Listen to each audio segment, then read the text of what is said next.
Sometimes the best anime starts with the most unexpected main character. While an entire class gets summoned to another world to defeat a demon lord, everyone is busy celebrating their flashy roles and heroic destinies. But hidden among them is one student who receives a class that's far more terrifying than hero, an assassin. And not just any assassin, one whose stats are so absurdly high that even the system itself seems broken. Instead of showing off like every typical isekai protagonist, he does something far smarter. He hides it. While the hero trains and the kingdom praises his classmates, this so-called background character quietly moves in the shadows, uncovering secrets that no one else notices. And the deeper he looks, the clearer it becomes that the real danger in this world might not be the demon lord at all, but the very kingdom that summoned them. This is the story of the most unnoticed student in class becoming the most dangerous person in another world. And trust me, once this story starts, it doesn't slow down. We meet Akira Oda, a guy so average that even his own classmates forget he exists. Honestly, bro mastered invisibility before getting isekai'd. One moment he's reading novels alone, next moment a black sphere appears and boom, whole class gets kidnapped to another world like it's a group discount deal. They wake up in a royal hall where King Morgan explains the classic demon lord bad, you kids save us story. Most students panic, but Oda is low-key excited because this is literally his favorite genre. Soon, everyone checks their stats. Classes range from healer to knight, and then the golden boy Tsukasa is revealed as the hero with strong stats around 900. But here's the twist. Oda checks his own stats and, yeah, something is very wrong. His assassin class comes with stats around 1800. That's not slightly better, that's main character hiding in the background while acting like an NPC. Instead of flexing, he does the smartest thing anyone in this genre has ever done. He hides it. Using presence concealment, he straight up deletes himself from everyone's memory like a system bug. While his classmates happily trust the king like clueless extras, Oda sneaks around and discovers suspicious stuff, including surveillance and a secret conversation about hiding the truth. At this point, even he knows something shady is going on. He considers assassinating the king immediately, but for once, Mr. Assassin actually uses his brain and decides to gather intel first. Things get interesting when Saran, the knight commander, somehow detects him. Turns out this guy has special vision, so Oda's I am invisible cheat isn't perfect. Instead of exposing him, Saran teams up with him, teaching him how this world works and even hinting at a possible coup against the king. Finally, someone in this anime isn't brain dead. Over the next few weeks, while the hero squad trains like typical shonen characters, Oda secretly becomes stronger and smarter. He learns about the world, magic, and the truth hidden behind the kingdom. Meanwhile, his classmates remain completely unaware, acting like they're in a heroic montage while he's playing a stealth survival game. Eventually, the group enters a dungeon, and things go south fast. Endless monsters appear, and Tsukasa starts breaking down like someone unplugged his confidence. Turns out he was cursed. Yeah, shocking. The kingdom might actually be evil. Who could have guessed except literally Oda from minute one? As the team gets overwhelmed by a suddenly upgraded Minotaur,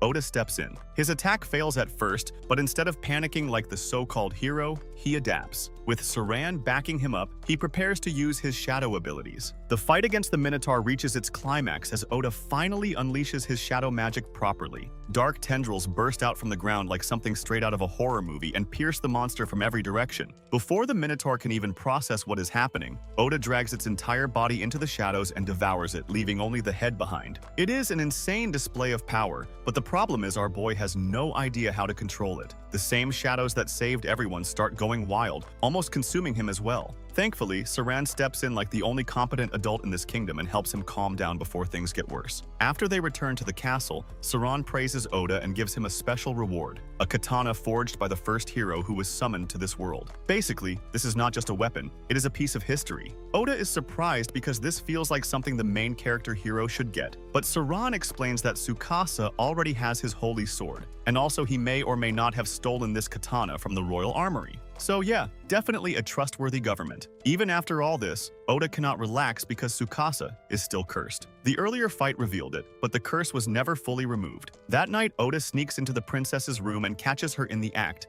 using a crystal to strengthen the curse and turn Tsukasa into a complete puppet. Without wasting time, Oda slices the crystal in half, temporarily stopping the process. However, when he confronts her, he realizes something is off. She has no real emotions or thoughts of her own. She is just following orders like a lifeless doll. Instead of killing her, Oda leaves, thinking he did enough. Big mistake. The moment he leaves, she casually walks to her stash of cursed crystals, one for each student, and continues her work like nothing happened. Meanwhile, Oda takes the broken crystal to Saran, who immediately recognizes it and confirms that the king has been using these for a long time. Saran warns Oda that things are about to get worse and advises him to stop staying inside the castle because the princess will now start targeting everyone. Since she does not know Oda's identity, he is safe for now, but the guards will be searching everywhere. And then everything goes downhill overnight. The next morning, Oda hears chaos inside the castle and goes to check. What he finds completely breaks him. Saran is lying on the ground, dead, with a dagger in his chest. Before Oda can even process it,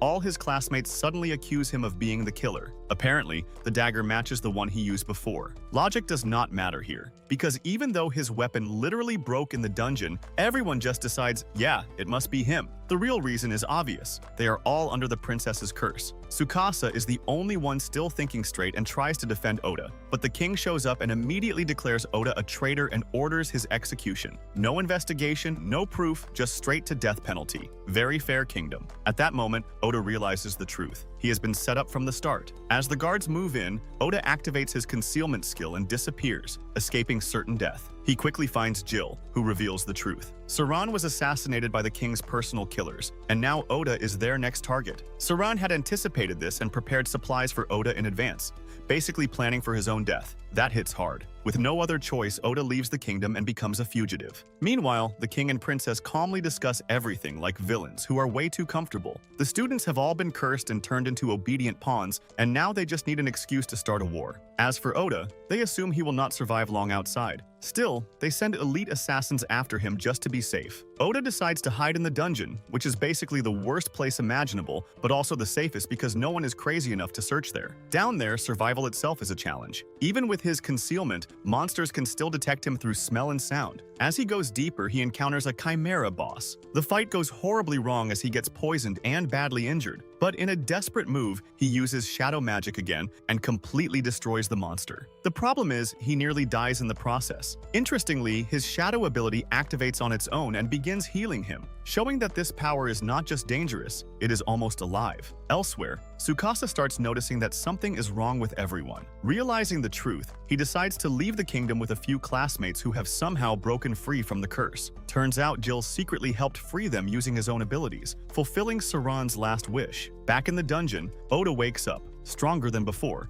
and soon encounters a giant slime. After cutting it open, he finds an elf girl named Amelia trapped inside. Using his new skill, World's Eye, he tries to read her information but gets overwhelmed instantly because his brain clearly was not built for that much data. He saves her, feeds her, and the two start traveling together. Amelia turns out to be strong, and when they face a dragon boss, the fight becomes a proper duo battle. She uses gravity magic to hold the dragon down while Oda goes for the kill. When things go wrong, Oda improvises like a madman and uses raw mana in a way that even surprises Amelia. Together, they manage to defeat the dragon. If you're enjoying the story so far, make sure to like the video and subscribe to the channel because things are only going to get crazier from here. Oda has already realized the kingdom is hiding something, the hero is slowly being controlled, and now he's been framed for a crime he didn't commit. From this point on, he's no longer just surviving. He's becoming the most dangerous assassin in this world. Things take a weird turn because right after defeating a dragon, it literally turns into a cat. Yeah,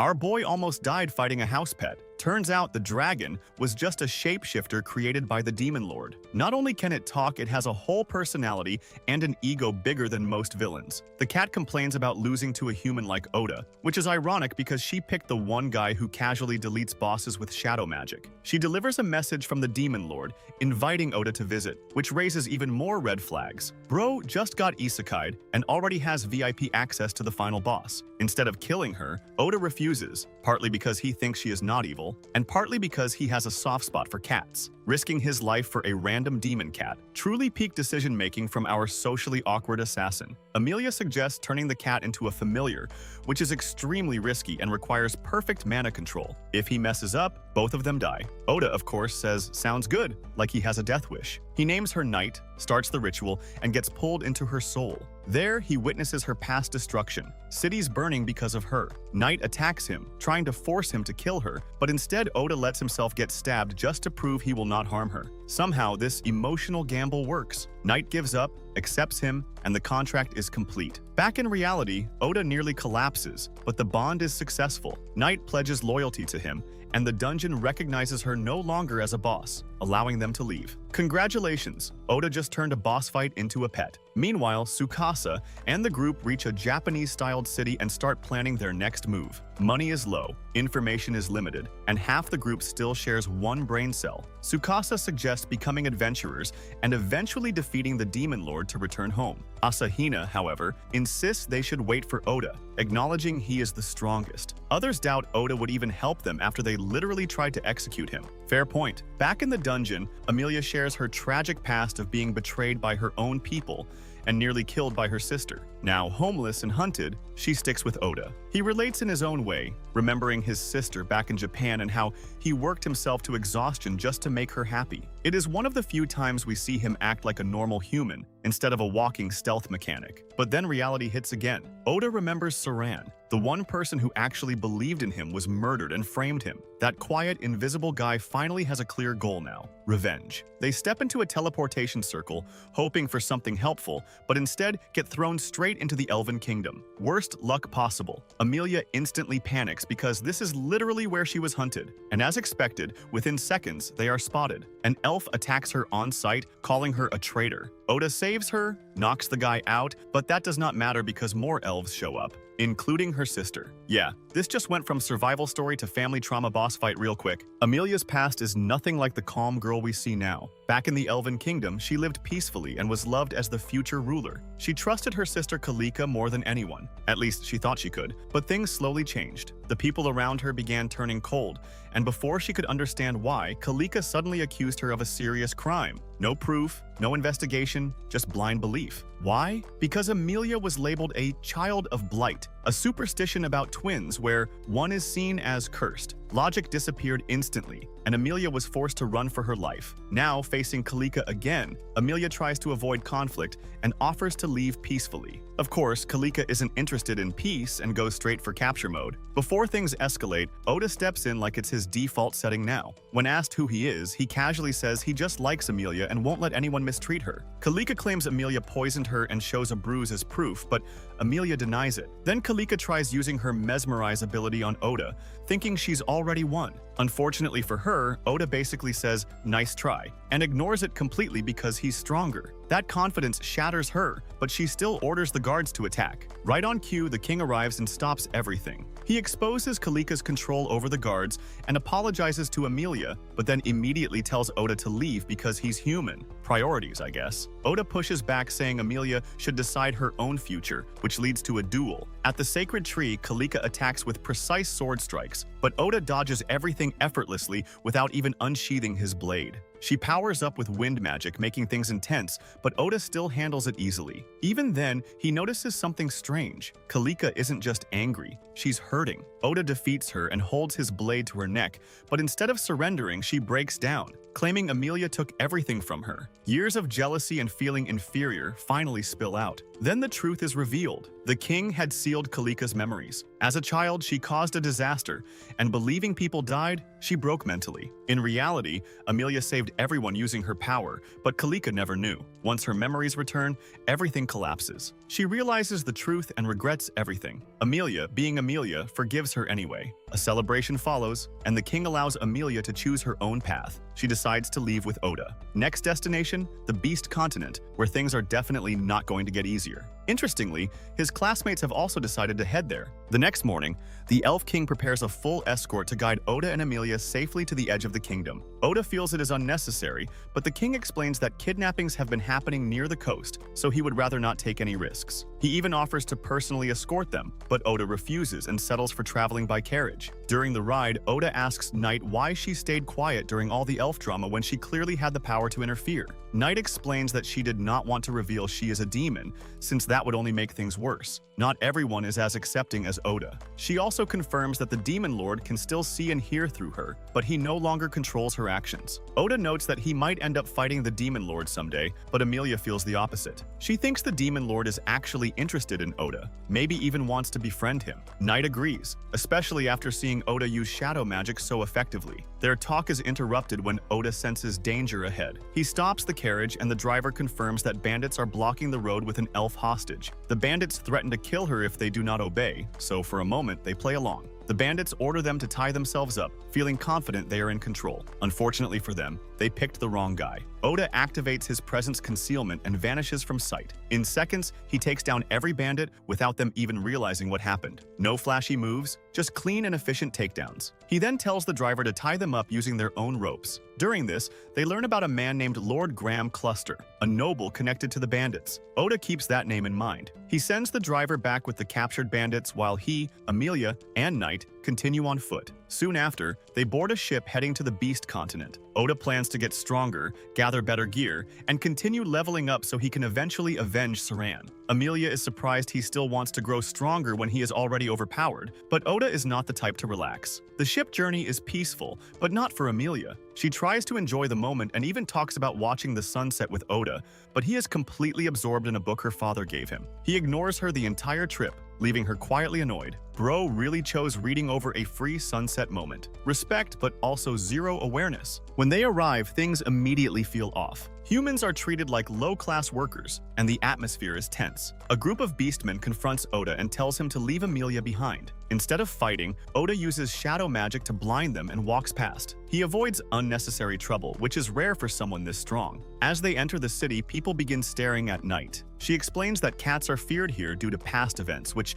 makes things awkward. Later, they check into a hotel. After eating, Emilia shyly suggests they could share a bed since it is big enough. Oda freezes like his brain just crashed. Knight immediately leaves to give them privacy, making things worse. Emilia goes to shower, clearly planning something, but when she returns, Oda is already pretending to be asleep. This guy would rather fake unconsciousness than deal with emotions. The next morning, Knight returns and assumes something happened, but there is no time to explain because a guest arrives. It is Crow, a famous blacksmith. He inspects Oda's sword and immediately notices the damage. He agrees to repair it and even forge new weapons, but Oda needs to gather materials first. The best place to get them is the city's labyrinth. While Oda prepares, Emilia secretly visits Crow and asks him to train her. She wants to grow stronger so she can stand beside Oda properly. At first, Crow refuses, but after a deep conversation involving Knight's past as the Nightmare of Adelia, he begins to reconsider. Suddenly, chaos breaks out. Monsters flood out of the labyrinth and attack the city. Emilia rushes to help, but she is intercepted by Orum, the same person who tricked Kilitsa in the past. Following the Demon Lord's orders, he captures Emilia, seeing her as valuable. By the time Oda arrives, she is already gone.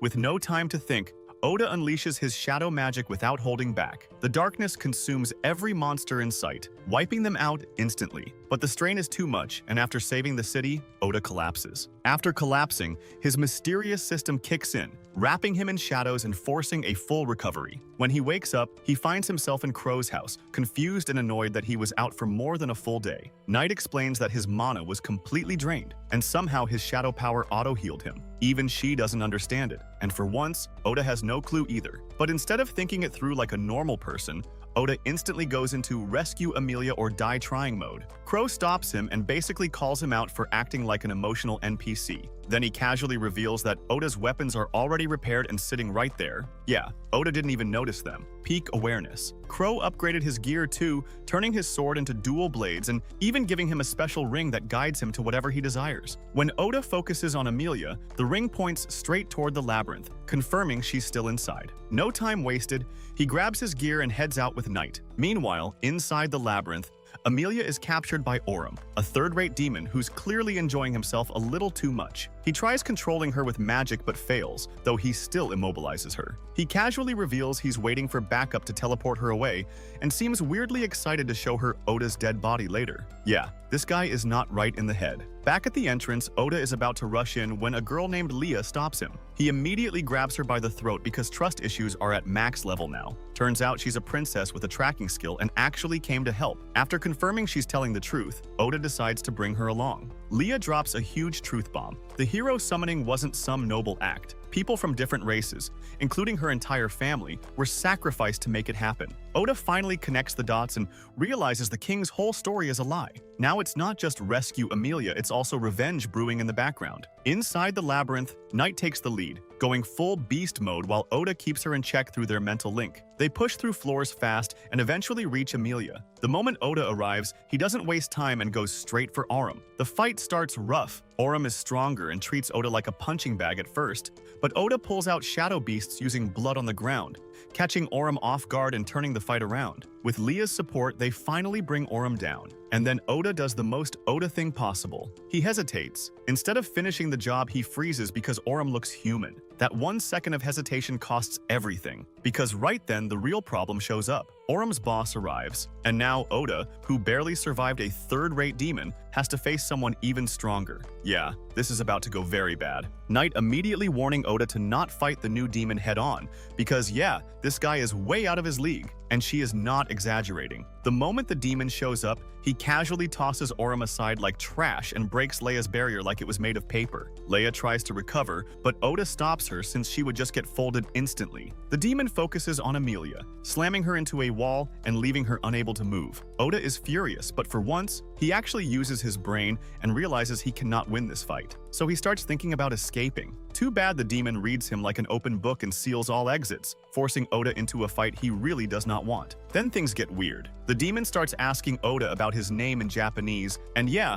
turns out this guy, Mahiro Abe, is also from Japan. Bro really said isekai, but make it awkward. Unfortunately, he is not here to make friends. He is here to kill Oda and take Emilia. The fight begins, and Oda gets overwhelmed fast. Mahiro's attacks are controlled midair, so dodging is useless. Oda tries close combat, fails, then uses limited shadow magic to survive. But it is clear he is running out of energy. Just when things look hopeless, Knight jumps in. But instead of a normal power-up, she pulls something insane. She transforms into Saran, copying all his abilities. Now, this is where things get hype. With her support, Oda actually starts pushing Mahiro back. They land hits, pressure him, and for a moment, it looks like they might actually win. But this is Oda we are talking about, so of course something goes wrong. Mahiro uses Emilia like a puppet and forces her to stab Oda through the chest. Yeah, that hurts physically and emotionally. Emilia snaps out of it and immediately breaks down, while Oda tries to comfort her like he is not literally dying right now. And then, just like that, he flatlines. But nope, plot says not today. Oda's system activates again, putting up a barrier and forcefully healing him. But this time it takes control. The system goes full combat mode, fights Mahiro efficiently, binds him with shadows, and even threatens him to back off. But Mahiro still tries one last move by targeting Emilia. That is when Oda snaps back, jumps in front of her, ready to die again if needed. But before things go south, Crow shows up like the ultimate clutch player and cancels Mahiro's magic. Realizing this fight is no longer in his favor, Mahiro retreats with Aurum. Finally, peace. Kind of. Oda passes out again and wakes up 3 days later. Emilia and Knight have been waiting the whole time, worried sick. Then suddenly, his classmates show up, including Jill, who help them escape the king's control. They suggest teaming up to defeat the Demon Lord and negotiate their way back home. Sounds smart, right? Yeah, Oda immediately shuts that down. He reminds them the king is a manipulative psychopath who sacrificed innocent people. Negotiating with him is not happening.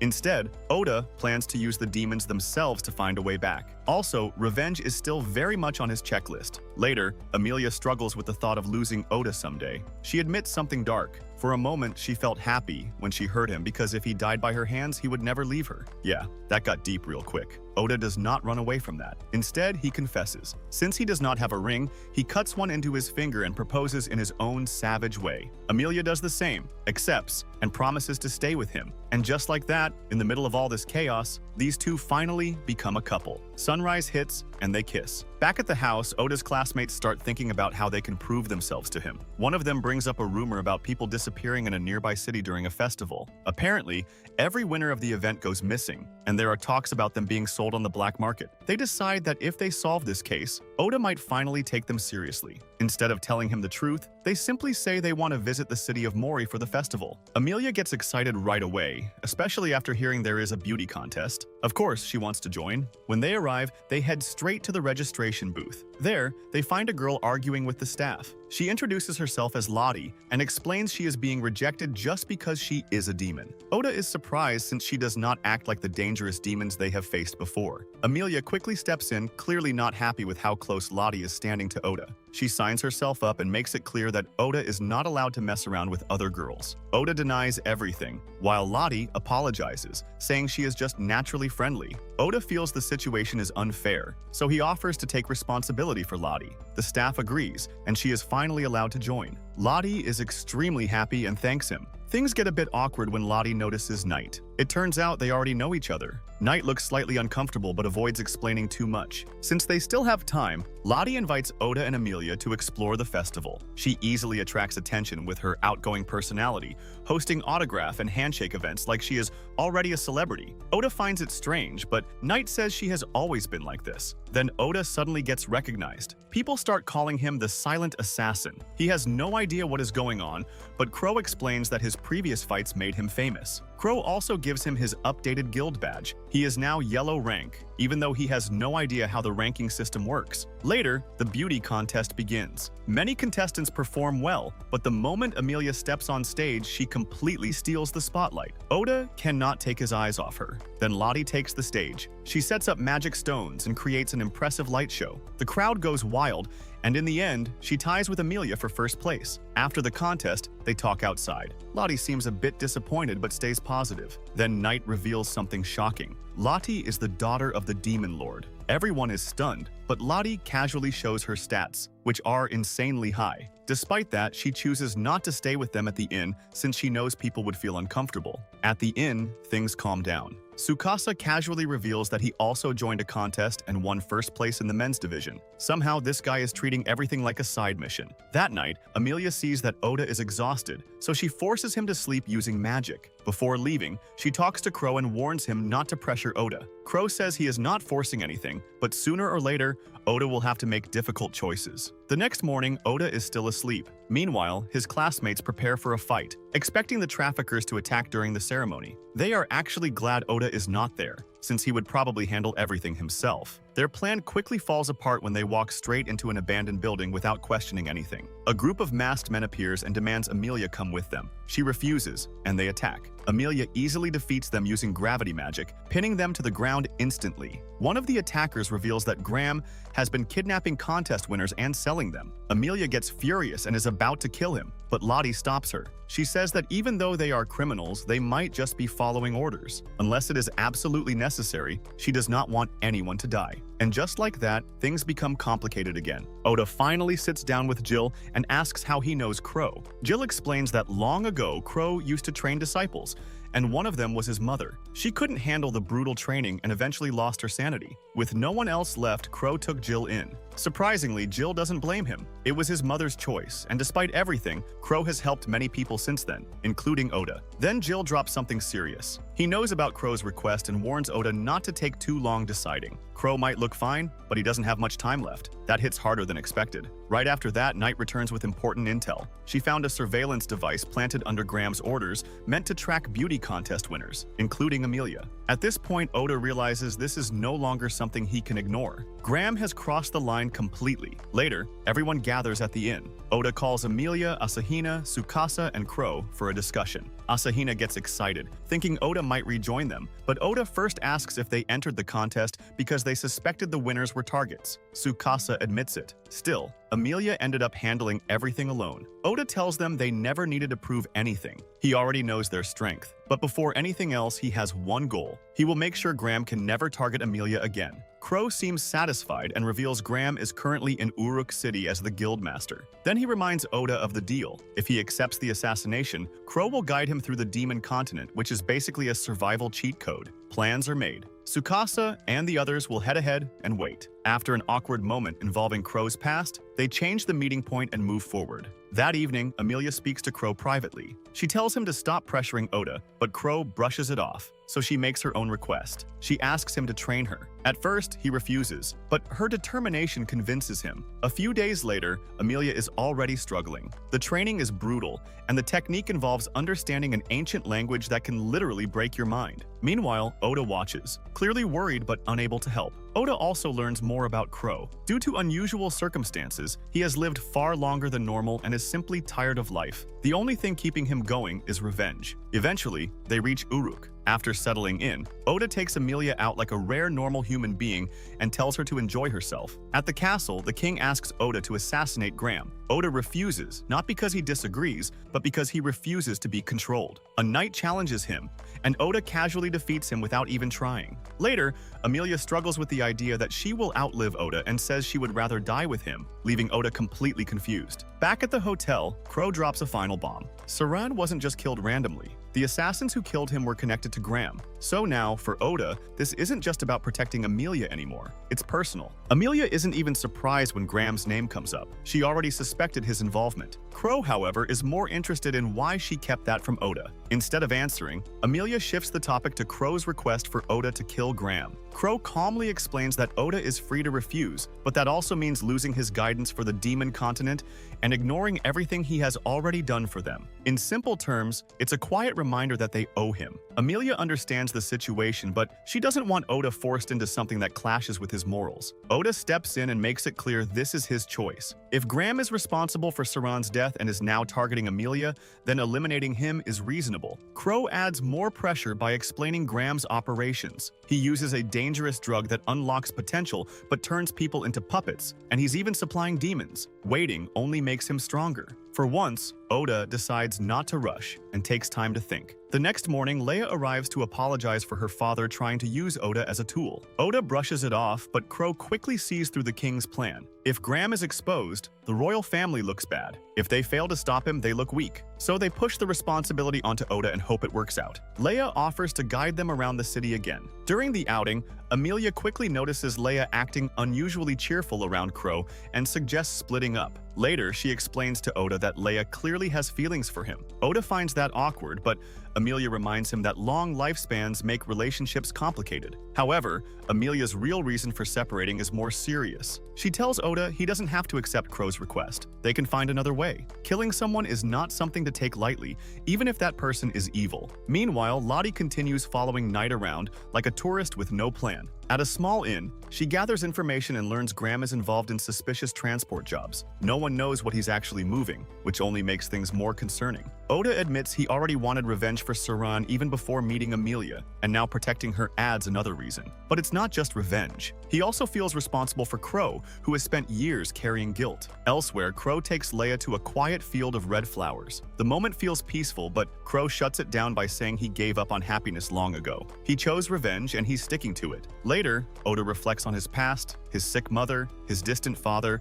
and the bond he shared with his sister. A simple family nearby reminds him of who he used to be. And then the real question hits him. If he kills Graham and somehow returns home, will he still be able to face his family? Back in Japan, a month has passed since the summoning, now called a mass disappearance. While no one knows the truth, Oda's family still believes he will find his way back. Knight and Lottie finally reach Uruk, but instead of focusing on the mission, Lottie treats it like a full vacation, dragging Knight around the city while she's trying to investigate. Eventually, Lottie gets bored and starts gathering intel. She questions an adventurer about high-paying jobs, and he warns her to stay away from the guild since those jobs involve crime and demons. He refuses to say more, mostly because he's too busy staring at her. Things get serious when Knight receives a telepathic call from Oda. They head toward Graham's mansion but decide to wait until night, so they check the guild first. Lottie casually blends in and learns that Graham's people get special treatment there. She also notices something off about the building layout. Trusting her instincts, she sends Knight through a vent to investigate. Inside, Knight discovers documents exposing everything: drug production, human trafficking,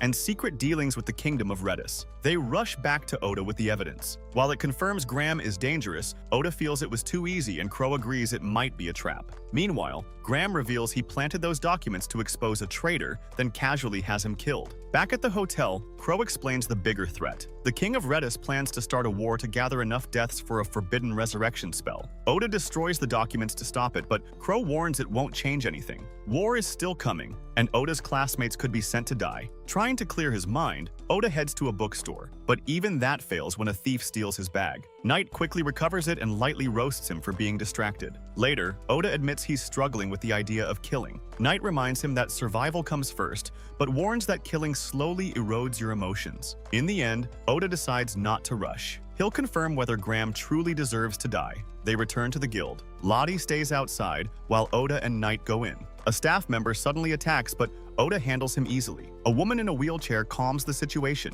Then the door opens. And just like Oda expected, the real problem finally walks in. Graham has arrived. The tension explodes when Oda and Amelia come face to face with Graham again. Acting all royal and shameless, Graham demands Amelia return with him, pretending it's a polite request. Oda immediately shuts him down. Graham fires back, mocking him for playing boyfriend instead of hero, and then casually brings up Saran's death like it's entertainment. Turns out he literally watched it happen through his ravens and enjoyed every second. Yeah, at that moment, Oda's moral debate dies instantly. The guards attack, but things go bad fast. Their armor blocks damage and thermal cameras counter Oda's invisibility. He even tries using one guard as a shield, but the others stab straight through him like teamwork actually exists for once. Amelia helps with magic, but even that barely works. Realizing this isn't winnable, Oda escapes with her. Luckily, Lottie shows up and saves them, flying them out like a last-minute rescue. Back at the hotel, Oda explains everything. The enemies are too strong head-on, so assassination is the only option. Amelia doesn't like it, but deep down, everyone knows there's no other choice. That night, Oda finally decides. Even after hearing Saran's message telling him not to seek revenge, he still goes. Not for revenge, but because Graham simply can't be allowed to live. He infiltrates the mansion, disables guards by destroying their cameras, and moves like a true assassin. On the way, another assassin shows up and challenges him. Bad decision. Oda completely destroys him and ends his life without hesitation. Yeah, the guy picked the wrong main character to mess with. Finally, Oda reaches Graham. No speeches, no hesitation. He kills him, but the real twist hits after. When Oda returns, he realizes something terrifying. He felt nothing. No guilt, no anger, nothing. For someone who struggled so much before, that emptiness scares him more than the act itself. He starts questioning who he's becoming. Amelia comforts him, accepting him no matter what. Knight stands by him too. Even if Oda changes, they're not leaving. Meanwhile, the world reacts. The king learns of Graham's death, and others sense that something inside Oda has shifted. And honestly, they're right, because the boy who hesitated before killing, yeah, he's gone now. And just like that, the quiet background student has officially stepped into the shadows as one of the most dangerous people in this world. What started as a simple class summoning has now turned into a story full of betrayal, hidden conspiracies, powerful demons, and an assassin who's slowly becoming stronger with every battle. Oda came to this world as someone nobody noticed, but now kings, demons, and even heroes are starting to realize that the real threat was never the demon lord. It was the guy they all ignored. But the story is far from over. New enemies are waiting, darker secrets are still hidden, and Oda's journey is only getting more intense from here. If you enjoyed this recap, don't forget to like the video and subscribe to the channel because more insane anime stories are coming soon. And trust me, the next one might be even crazier than this. Until next time, stay safe, and remember, sometimes the most dangerous person in the room is the one you never notice.